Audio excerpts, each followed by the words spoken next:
सिर्फ मुसलमानों के नहीं, टारगेटेड वोट, जैसे मान लीजिए मुस्लिम्स का जान लिया उन्होंने, नहीं मुसलमान के बस इसके वाला यादव जान लिया कि ये समाजवादी पार्टी को देगा। करेक्ट। दिल्ली में जान गया भाई झुग्गी वाला ये देगा, बिल्कुल यहाँ ये पूर्वांचली, तो मतलब वो टारगेट करके, जैसे मान लीजिए इनके यहाँ जान गया कि भाई ये जाटों का एरिया है, यहाँ पे इनको, आई एग्री विद यू, मैं तो उदाहरण के तौर पे बोल रहा हूं। हाँ नहीं वो आप ठीक कह रहे हैं, मैं ये कह रहा हूं कि ये अगर इस तरह से चुनाव होगा और 1-2% में ये सारा खेल करेंगे तो फिर ऐसे चुनाव का फायदा क्या है? फायदा नहीं है। अच्छा, इसमें एक और फिर हम कहने को कह सकते हैं हम लार्जेस्ट चुनाव है ही नहीं, ये तो धांधलेबाजी हम दुनिया का सबसे बड़ा चुनाव कराते हैं। शरद यादव जी सारे दुनिया में नहीं है, तो उनके लिए एक बार जब वो धरने पे बैठ गए थे और पता चला बाद में चुनाव जीत गए, तो टाइम्स ऑफ इंडिया ने हेडिंग लगाई थी कि Sharad Yadav shocked by his victory.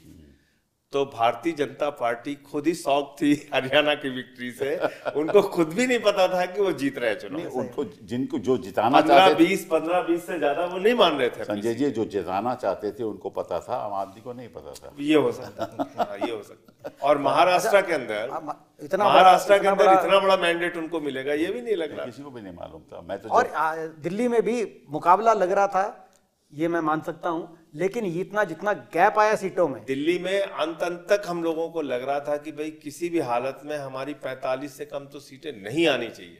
One nation one पोल से तो एक बिल्कुल ही खत्म हो जाएगा इंटायर इलेक्शन प्रोसेस। फिर तो एक ही बार मैनिपुलेट करना पड़ेगा ना, एक ही बार सर।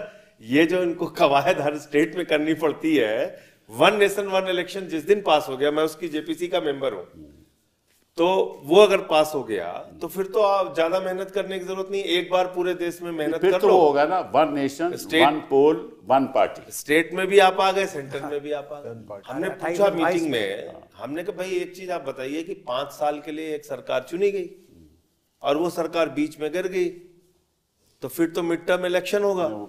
तो वो क्या कह रहे हैं, वो कह रहे हैं कि साहब अगर मान लीजिए 3 साल का टर्म है तो अगला इलेक्शन जो होगा वो 3 साल के लिए ठीक है, वो अलग